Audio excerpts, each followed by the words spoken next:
The menstrual cycle. Let's have a look at this one.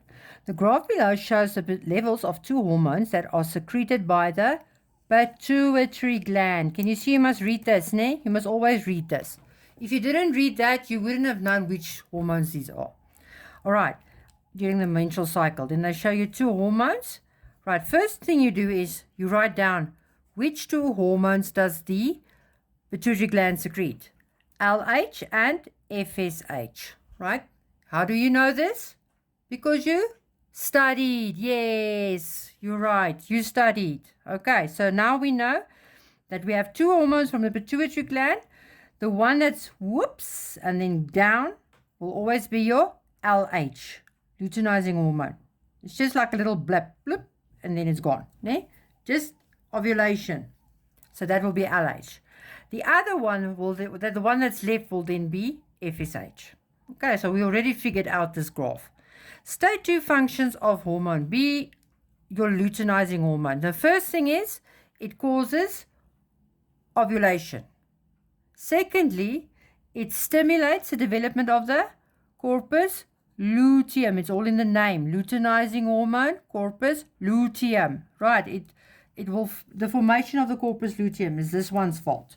Explain why a female who is struggling to get pregnant may be given pills containing hormone A as a treatment. Okay, she's struggling to get pregnant. Right, so there's not enough ovums there. So how can hormone A help with that? Well, a high concentration of this hormone FSH will cause more follicles to develop. Right, and if you have more follicles, what will you have? More ova. Yes, we need more ova. Right, that's why she will be given this hormone. Then she will, okay, this is the B part, will have her levels of hormone B constantly monitored. Yes, hormone B, luteinizing hormone.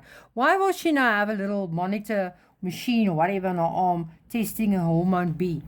It's because the moment these levels go up, you know it is ovulation that is going to happen. And why is that important? We need ovulation because the moment ovulation takes place, there is a ovum. And if there's an ovum, it can be fertilized. That's what we want. That's pregnancy. Explain how the levels of hormone A on days 0 to 5 will differ in a pregnant female. So look here, it's higher. Can you see? It's very high here. How will it now be different? Well, in a pregnant female, your FSH levels will be much lower. And how will that happen? This is where you must know the relationship between progesterone and FSH. There's a negative feedback. There's a negative feedback between these two hormones. A high level, because when you're pregnant, you have a high level of progesterone, which will inhibit the pituitary gland from secreting FSH. Okay, you need to know that. That's also something you know. And people, I've seen this in every single question paper. I don't know if it's going to be in the prelim, but I can tell you, you can look at all the November papers. They always ask this. Describe the secretion of the ovarian hormones and their roles in the menstruation cycle. So now we're not talking about pituitary gland hormones. Now we're talking about ovarian hormones. So they're testing, do you know which ones are the ovarian ones? Well, estrogen, that's the first one. Estrogen. Okay, who is secreting it? Because you've got 5 marks here. You can't just say estrogen and progesterone. So who is now secreting estrogen? Yes, Graafian follicle. And what's the function of this one?